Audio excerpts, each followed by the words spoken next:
You believe devil?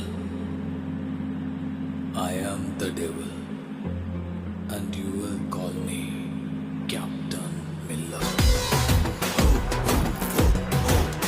அடங்குற நிலையில்ல, அடக்கி வைக்க உரமில்ல, எதுக்குற மனசோட எரிச்சு விடு பார்வையால, தொடங்குற வருங்காலம் பிரிச்சு கட்டுவோம் பேர, தயங்குற மனசெல்லாம் தாண்டி வரும் நீ கூற, பயணமும் முடியாது, பயந்த மனம் சிரிக்காது, தடைகளை உடைக்காம தக்க பாதை கிடைக்காது, முடிஞ்சது முடிஞ்சு போச்சு, முக்தி எல்லாம் அடைஞ்சு போச்சு, எனக்கு ஒரு எதிரி இங்க என்ன தவிர வேறாரே. I am the devil!